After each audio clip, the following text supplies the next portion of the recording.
Maka tema kita pada siang ini adalah amal yang ditimbang. Sampai sekarang ilmu dan teknologi manusia belum mampu menghasilkan mizan. Apa itu mizan?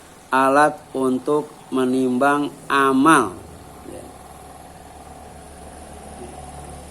Jadi kita wajib beriman bahwa amal manusia itu akan ditimbang. Dan alat untuk menimbangnya disebut mizan. Kalau banyak mawazin. Jadi nanti Allah banyak menciptakan alat untuk menimbang amal manusia. Bukan satu, bukan dua, banyak. Mawazin. Itu mawazin, itu mizan. Dan hanya Allah yang maha kuasa atas segalanya. Sangat mampu dan sangat mudah menciptakan mizan. Manusia baru bisa menimbang berat, bisa menakar, bisa mengukur,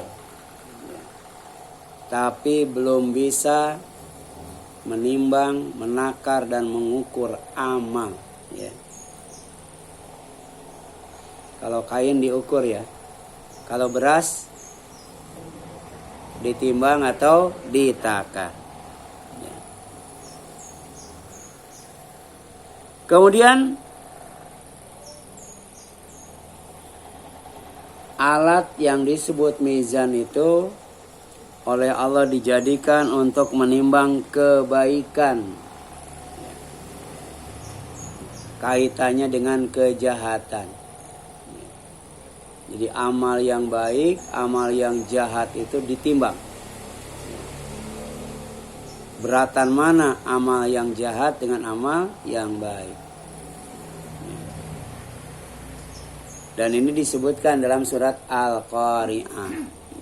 Fa amma man thaqulat mawazinu fa huwa fi 'ishatir radiyah. Jadi siapa saja yang berat amal timbangannya, jadi kebaikan lebih berat daripada kejahatannya,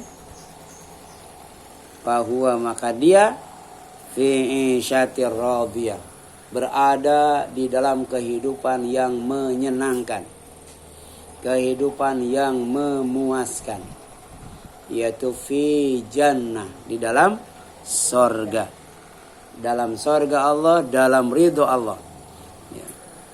Ketika amal baiknya berat ditimbang pada hari kiamat.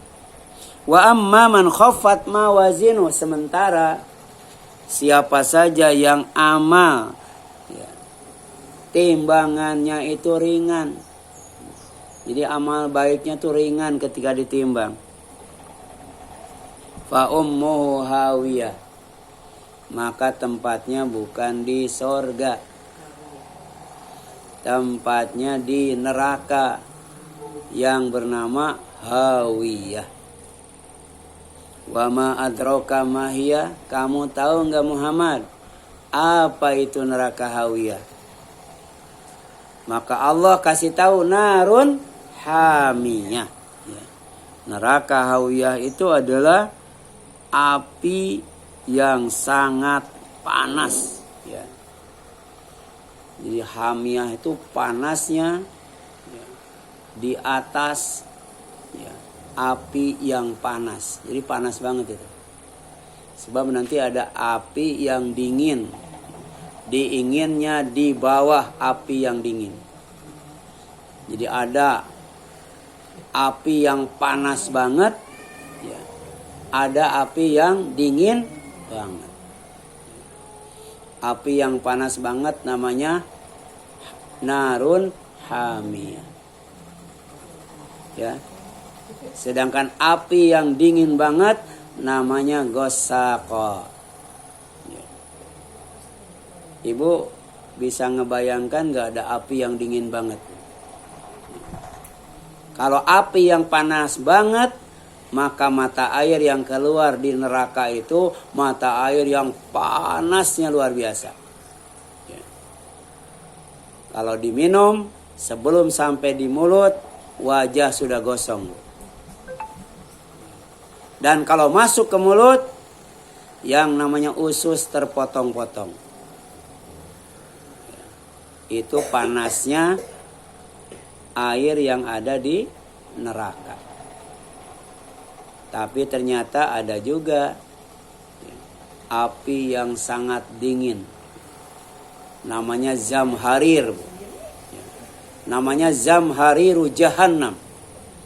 Jadi di neraka jahanam itu ada api yang sangat dingin sekali.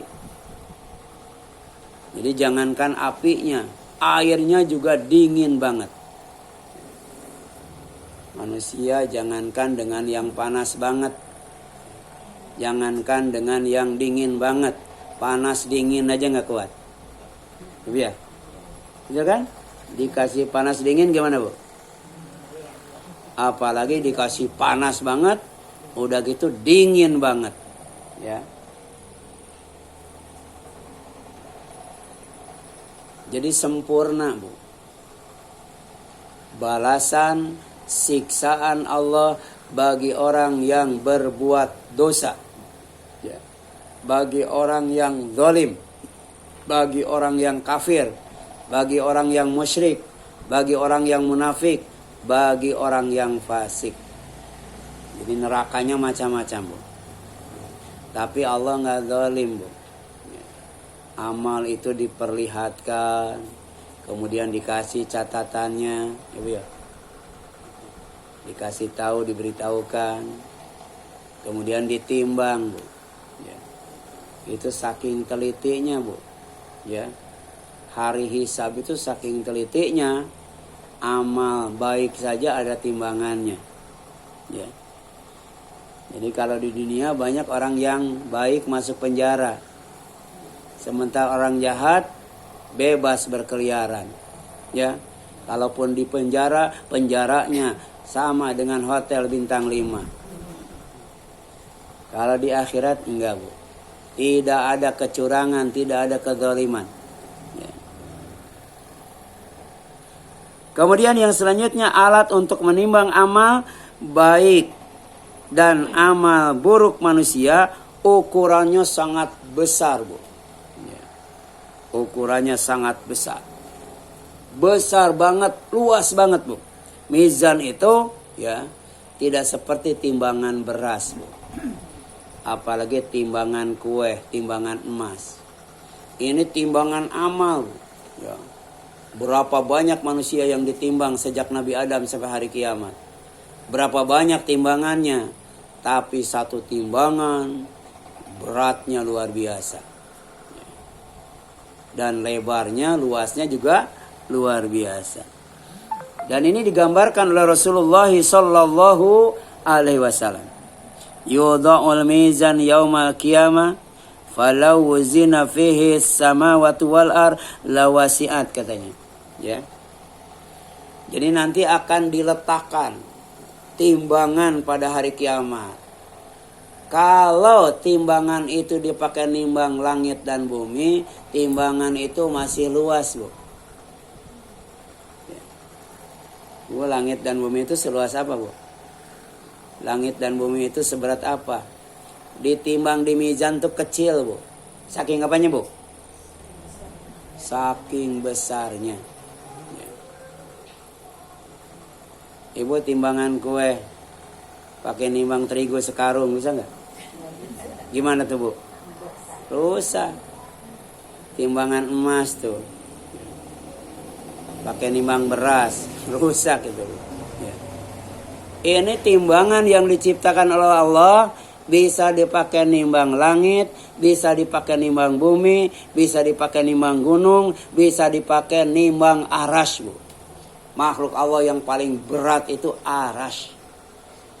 Tapi ada zikir ya seberat arash. Ada zikir yang kalau kita ucapkan nilainya seberat arash ketika ditimbang. Subhanallah wa bihamdihi adada khalqihi wa ridha nafsihi wa zinata arsyihi wa midada kalimati. Kita memuji Allah dengan mengucapkan subhanallah wa bihamdihi itu wa zinata arsyihi, seberat timbangan arasnya. Jadi jangankan untuk nimbang langit dan bumi, nimbang aras saja bisa, Bu. Bahkan ada zikir seberat aras, Bu. Ya. Padahal zikir itu ringan di lidah, Bu. Gampang diucapkan. Jangankan orang Islam, non-Islam juga bisa baca alhamdulillah ya. Bisa baca Allahu Akbar, subhanallah, masya Allah, astagfirullah. Ya. Tapi kalau tidak dilandasi dengan keimanan, tidak diikuti dengan amal soleh, nggak ada itu. Nggak ada pengaruhnya di timbangan, Bu. Ya.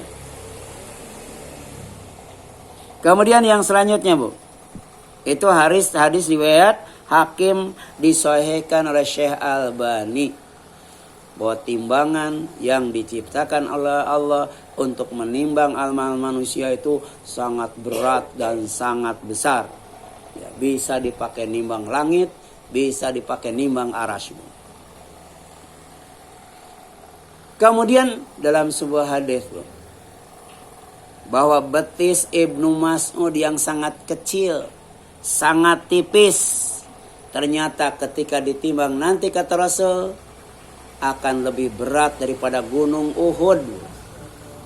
Ya. Tuh. Padahal betis kita gede-gede ya. Belum tentu seberat gunung Uhud kalau ditimbang. Sedangkan Ibnu Mas'ud ya, betisnya kecil banget, sampai ditertawakan oleh sahabat yang lainnya. Ya. Kemudian waktu itu Abdullah bin Mas'ud lagi naik pohon arak. Dia mau ngambil siwak ya, buat gosok gigi. Tiba-tiba angin menyingkap kakinya, terlihat betisnya tipis banget. Sampai sahabat pada tertawa. Kemudian kata Rasul, mimma tadhakun. Apa yang kamu tertawakan? Kamu tuh tertawa karena apa katanya?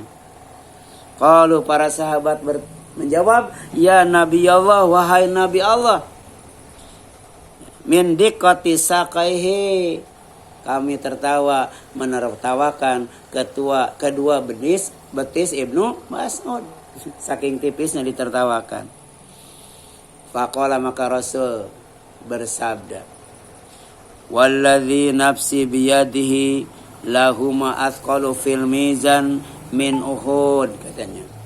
Demi Allah yang diriku ada dalam genggaman tangannya, kedua betis Ibnu Mas'ud itu kalau ditimbang lebih berat daripada gunung Uhud. Makanya jangan menilai orang dari fisiknya ya, biar. Kenapa iblis tidak mau sujud? Kenapa iblis sombong ketika disuruh sujud? Enggak mau sujud. Karena melihat Adam itu dari sisi fisiknya. Adam dibuat dari tanah. Sedangkan iblis dibuat dari api. Ya kira api lebih hebat daripada tanah. Dan memang bukan itu Allah menyuruh malaikat dan iblis sujud kepada Adam, tapi karena ilmu yang diajarkan kepadanya melebihi ilmu malaikat. Ya. Sampai malaikat mengatakan, subhanaka la ilma lana illa ma 'allamtana. Maha suci Engkau ya Allah, kami tidak punya ilmu ya kecuali yang telah Engkau ajarkan kepada kami. Tuh. Jadi ilmu Nabi Adam lebih luas, lebih banyak daripada malaikat. Makanya untuk memuliakannya disuruh bersujud, bukan sujud menyembah, bukan, tapi sujud dalam bentuk penghormatan. Ya. Sama dengan betis Ibnu Mas'ud. Ya. Karena melihat tipisnya ketawa orang. Tapi ternyata dibalik kedua betisnya yang tipis, nanti akan ditimbang dan beratnya melebihi beratnya gunung Uhud. Ibu tahu nggak gunung Uhud berapa beratnya, Bu? Ya. Saya kalau ditimbang 70, Bu. Itu sudah termasuk betis ya, Bu. Ini betis Ibnu Mas'ud yang tipis itu. Lebih berat daripada gunung Uhud. Ini mizan. Ya. Jadi yang ditimbang bukan fisiknya, Bu. Bukan lahirnya. Ya, tapi batinnya, kualitas amal soleh dan ketaatan yang punya betis itu. Ya. Ibu punya kaki, punya betis dibawa ke pasar. Kemudian punya kaki, punya betis dibawa ke majelis ilmu. Ketika ditimbang beratan mana, Bu? Ya. Lain kan? Jadi betis itu dibawa kemana, Bu? Betis itu dipakai apa? Itu yang akan ditimbang, bukan betisnya, Bu. Ya. Tapi mensyukuri nikmat betis itu, Bu. Ya. Kemudian hari penimbangan amal, Bu, adalah benar. Ya. Bukan fiktif. Bukan hayalan. Apalagi hoaks, ya. Kan sekarang zaman bohong gitu ya. Sekarang itu kita sedang memasuki zaman kebohongan. Zaman tipu menipu. Ya. Tapi yang namanya mizan yang Allah beritahukan lewat Al-Quran itu hakun. Benar, Bu. Bukan kadzibun, bohong. Bukan. Dan itu ditegaskan oleh Allah dalam Al-Quran surat Al-A'raf ayat 8 sampai 9. Bahwa mizan itu benar adanya. Ya. Wal waznu yauma idzinil haqq. Timbangan pada hari itu adalah benar. Semuanya akan ditimbang untuk menunjukkan keadilan Allah Subhanahu wa taala. Tidak asal tangkap, Bu. Ya, tidak asal tembak. Ya. Sekarang mah asal yang namanya teroris tangkap tembak aja, Bu. Enggak, diadili dulu. Salah satu bentuk pengadilan itu ditimbang kualitas amalnya. Faman thaqulat mawazinu faulaika humul muflihun. Maka siapa yang mizannya itu berat, amal timbangannya itu berat, maka mereka itu termasuk al-muflihun, orang yang mendapatkan al-falah. Jadi hayya 'alas shalah, hayya 'alal falah. Mari kita tunaikan salat berjamaah, mari kita dapatkan al-falah. Dengan cara apa? Dengan cara ya, amal kita kalau ditimbang pada hari kiamat menjadi berat. Itu al-falah. Jadi orang yang amal timbangan kebaikannya berat ketika ditimbang, faulaika humul muflihun. Mereka lah orang yang mendapatkan al-falah. Apa al-falah itu? Sorga. Sorga apa? Sorga Firdaus. Nah, untuk mendapatkan amal timbangan yang berat, amalkan surat Al-Mu'minun. Surat 23 ayat 1 sampai ulaika humul warithun alladzina yarithunal firdausa hum fiha khalidun. Sampai ayat itu insyaallah dapat surga firdaus, Bu. Sampai ayat berapa? Iya, sampai ayat 11, Ibu ya. Kemudian mizan yang diciptakan oleh Allah SWT dirancang khusus untuk mengukur kualitas amal seseorang. Bukan ukuran tubuhnya, Bu. Jadi kalau badannya gede ditimbangnya berat, nggak begitu, Bu. Ya. Kalau badannya kurus krempeng ditimbang ringan, nggak begitu. Ya. Tapi yang ditimbang adalah kualitasnya, Bu.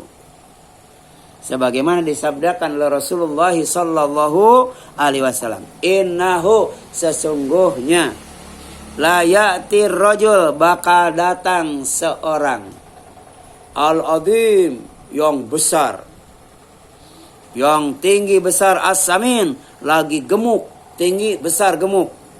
Itu bakal datang itu. Mau ditimbang yaumal kiamah, pada hari kiamat. La yazinu indallah, ya, janaha ba'udhah. Ternyata ketika ditimbang, beratnya itu ya, tidak seberat sayap nyamuk. Ya. Ibu nanti kalau nangkap nyamuk, ambil sayapnya ya, bawa ke toko emas berapa gram itu. Ya. Jadi orang yang tinggi, besar, gemuk, ketika ditimbang nanti ternyata beratnya ya, tidak melebihi beratnya apa? Sayap nyamuk. Ya. Ini hadisnya Bukhari dan Muslim, Bu. Hadis sahih. Ya. Jadi sekecil apapun, ya, seringan apapun, semuanya akan ditimbang oleh Allah Subhanahu wa ta'ala. Kebaikannya, kejahatannya ditimbang. Nanti dihisab. Beratan mana, banyakan mana, Bu. Ya. Sementara Allah tuh sari'ul hisab. Sangat cepat ketika menghisab. Ya. Ya.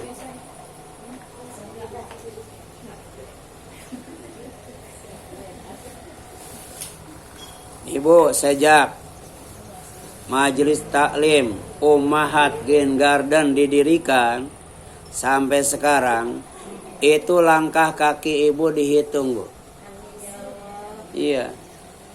Jadi yang kanan mengangkat derajat, semakin dekat dengan Allah. Yang kiri menghapus dosa, semakin jauh dari neraka, Bu. Ya. Tahun berapa kita mulai ngaji? Jadi ada, Bu. Jejak digitalnya ada, Bu.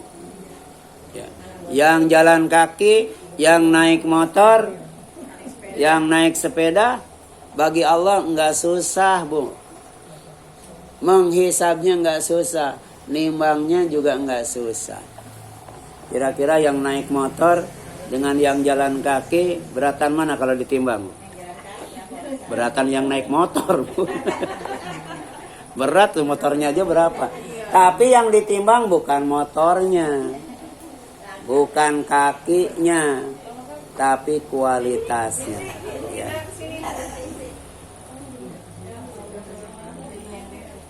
Ya. Jadi orang yang badannya gede, tinggi, gemuk ditimbang, ternyata timbangannya tidak seberat sayap nyamuk. Itu hadisnya Bukhari Muslim. Itu masih mending, Bu. Masih mending. Sebab ada orang yang amalnya tidak ditimbang, Bu. Ya. Ngaji bertahun-tahun, nggak ditimbang. Tangannya nggak ditimbang, nggak pakai nulis. Kaki, tak matanya nggak ditimbang, dipakai tidur. Mulutnya nggak ditimbang, pakai ngobrol. Tapi bukan itu, Bu. Ya. Walaupun di majelis ilmu kita ngobrol, kan nggak ngobrol terus ya. Kalaupun merem, nggak merem terus ya. Ya, Bu ya. Nggak merem amat kan ya. Masih ada timbang. Tapi kata Allah dalam Al-Quran surat Kahfi, Bu, yang selalu dibaca setiap malam Jumat dan hari Jumat. Ternyata ada orang yang amalnya tidak ditimbang. Ini rugi dan menyesal dunia akhirat. Ya, kul hanudabbi'ukum bil akhsarina a'mala. Ibu baca 10 ayat terakhir surat Al-Kahfi. Surat 18, Bu. Katakanlah Muhammad, apakah perlu kami beritahukan kepadamu tentang orang yang paling rugi perbuatannya? Beramal, ya, berat, capek dan lain sebagainya. Tapi ternyata nggak ditimbang itu, rugi, Bu. Ya, siapa, Bu? Orang yang menganggap amalnya itu baik, padahal sesat tuh. Menganggap amalnya itu berlimpah pahala padahal sia-sia. Ya. Hampa nilai, nggak ada nilainya. Ya, karena amalnya jauh dari hidayah Allah. Nggak sesuai dengan Al-Quran dan As-Sunnah. Ya. Merasa ibadahnya tuh mantep, pahalanya gede. Pas nyampe ke sana nggak ditimbang, Bu. Rugi nggak ditimbang. Ya. Alladzi dhalla sa'yuhum fil hayati dunya wa hum yahsabuna annahum yuhsinuna sun'a. Ya. Itu kata Allah. Orang yang sia-sia perbuatannya dalam kehidupan dunia sedang mereka mengira telah berbuat sebaik-baiknya. Jadi pede banget, Bu. Padahal ketika ditimbang nggak ditimbang, Bu. Ya. Karena nggak ada nilainya, Bu. Yang kedua, orang yang mengingkari Al-Quran sebagai ayat-ayat Allah dan juga tidak percaya bahwa akan bertemu dengan Allah pada hari kiamat. Ya. Ya. Kalau dengan Pak Harto ada yang belum ketemu, ya Bu ya? Ya. Dengan Bung Karno ada yang belum ketemu. Dengan Jokowi ada yang belum bertemu. Ya. Tapi nanti manusia akan dipertemukan dengan Allah Subhanahu wa Ta'ala. Berdiri di hadapan Allah, diminta pertanggungjawabannya, ditanya semua nikmatnya, Bu. Ya. Tapi ada orang yang tidak percaya, Bu. Tidak percaya dengan hari pertemuan dengan Allah. Ulaikal ladzina kafaru bi ayati rabbihim wa liqa'ih. Mereka itulah yang rugi amalnya. Kenapa? Karena kufur terhadap ayat-ayat kami itu Al-Quran. Dan kufur pula terhadap bertemu ya dengan Rabb mereka, yaitu Allah Subhanahu wa Ta'ala. Nah, karena tidak percaya, karena kufur, karena tidak iman, amal sebanyak apapun, amal sebagus apapun, fahabitot a'maluhum, sia-sia, Bu. Gak ada nilainya. Makanya tadi ya, iman dulu. Setelah iman menuntut ilmu. Setelah menuntut ilmu beramal. Baru didekatkan di sisi Allah, diangkat derajatnya, dimuliakan, diagungkan. Nah, karena amalnya sia-sia, tidak ada nilainya, kata Allah, fala nuqimu lahum yaumal qiyamati wazna. Kami tidak akan menimbang amal mereka pada hari kiamat. Karena untuk menimbang amal itu kan sama dengan menimbang balita di posyandu antri, Bu. Pas bagian dia nggak ditimbang. Ya, boro-boro dikasih bubur kacang. Ditimbang juga kagak ya. Ya. Itu, Bu, bisa dibayangkan, Bu. Antri lama-lama ya. Tapi ternyata pas waktunya dicuekin. Ya. Tidak ditimbang oleh Allah SWT amal baiknya itu. Yang ketiga, karena kufur serta suka mengolok-olok Al-Quran dan Nabi Muhammad Sallallahu Alaihi Wasallam. Menghina Al-Quran, Bu. Bahkan ada yang sampai membakar Al-Quran, ada yang sampai nginjek Al-Quran, menghina sunnah dan sebagainya. Ya, Bu ya. Hati-hati. Allah tuh maha teliti, tidak akan luput dari catatan Allah. Nanti kan diperlihatkan orang yang mengolok-olok Al-Quran. Walaupun agamanya Islam, walaupun gelarnya kiai, nggak bakal ditimbang ya. Walaupun kiai, Bu. Kira-kira malu nggak di hadapan santrinya, Bu? Ya. Kiai, amalnya bagus banget. Tapi ternyata fahabitot a'maluhum. Sia-sia, nggak ada nilainya. Kemudian timbangan amal ciptaan Allah sangat cepat, sangat tepat, sangat akurat. Ya, tidak ada yang dikurangi, tidak ada yang dicurangi, syarat dengan keadilan, jauh dari kezaliman. Kenapa? Karena Allah yang Maha Penghisab, yang langsung menimbangnya. Ya. Allah yang langsung itu menimbangnya. Makanya cepat banget itu. Ya. Enggak bakal kesulitan Allah menimbang amal manusia. Allah tahu mana yang pantas ditimbang dan mana yang tidak pantas ditimbang. Makanya Allah SWT berfirman dalam Al-Quran surat Al-Anbiya bu, ayat 47. Wa nadha'ul mawazinul qista liyaumil qiyamah. Dan akan kami letakkan timbangan-timbangan yang adil, ya, yang akurat, yang tepat, ya, yang tidak ada kecurangan pada hari kiamat. Fala tudlamun nafsun syai'an, ya, tidak ada seorang pun yang didolimi oleh Allah Subhanahu wa taala. Ya. Wa in kana mithqal habbatin min khardal ataina biha, ya.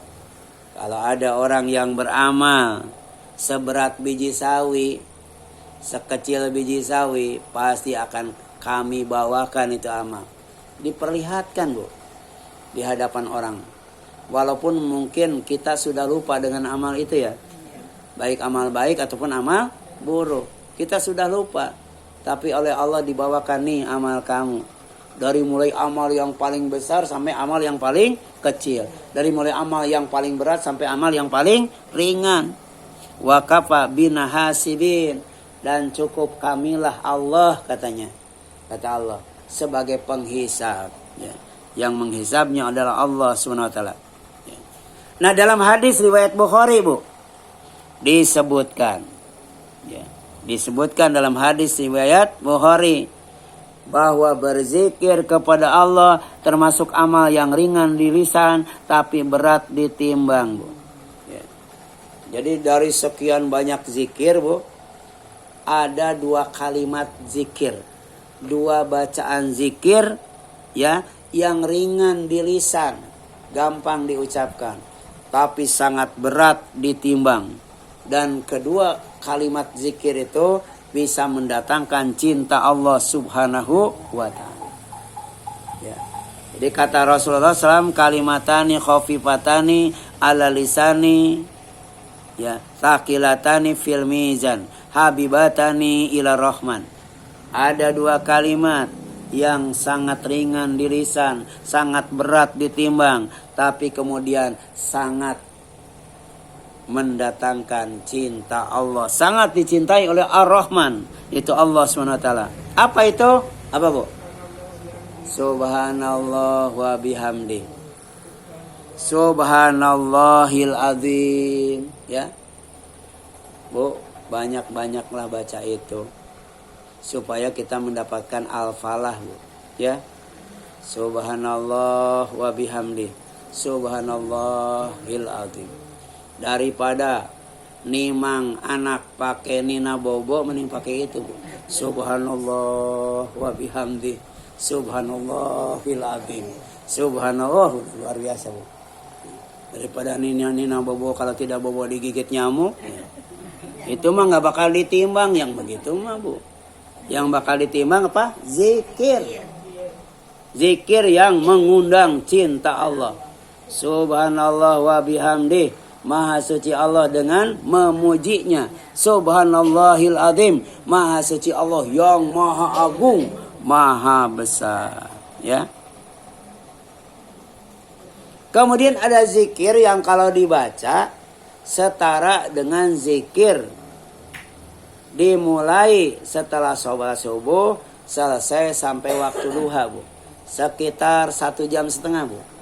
Jadi ada zikir yang nilainya setara dengan berzikir 1,5 jam bu. Selesai subuh sampai waktu duha. Ya. Jadi ada salah satu istri Rasulullah yang bernama Juwairiyah. Dia kalau habis sholat subuh tidak beranjak dari tempat tidurnya bu. Dia berzikir menunggu Rasul pulang dari masjid bu. Jadi Rasul itu pulang dari masjid habis sholat subuh itu waktu duha bu. Jadi beliau diam di masjid 1,5 jam bu, kurang lebih bu. Ya. Dari waktu syuruk itu 20 menit bu. 20 menit setelah waktu syuruk, ya, maka beliau pulang ke rumah. Di antaranya ke rumah salah seorang istrinya yang bernama Juwairiyah. Yang dia masih tetap duduk beranjak, tidak beranjak di tempat duduknya berzikir kepada Allah menunggu suaminya pulang. Ibu ada yang begitu bu? Habis sholat subuh nunggu suami pulang.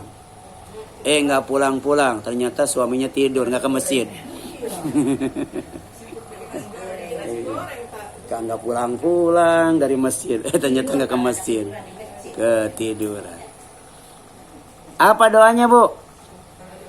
Subhanallah wa bihamdihi adada khalqihi wa ridha nafsihi wa zinata arsyihi wa midada kalimati.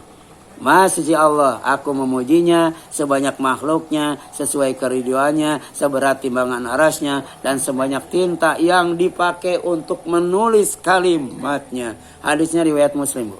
Ya. Dan zikir ini adalah zikir yang diajarkan Rasulullah kepada salah seorang istrinya yang bernama Juwariyah, yang tidak pernah beranjak dari tempat sholatnya setelah sholat subuh di rumahnya hingga Rasul menghampirinya sepulang dari masjid waktu duha. Ya, sampai di sini.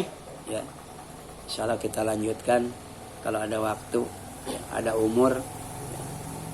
Ya. Ada yang tanyakan, Bu? Silakan, Bu. Ya.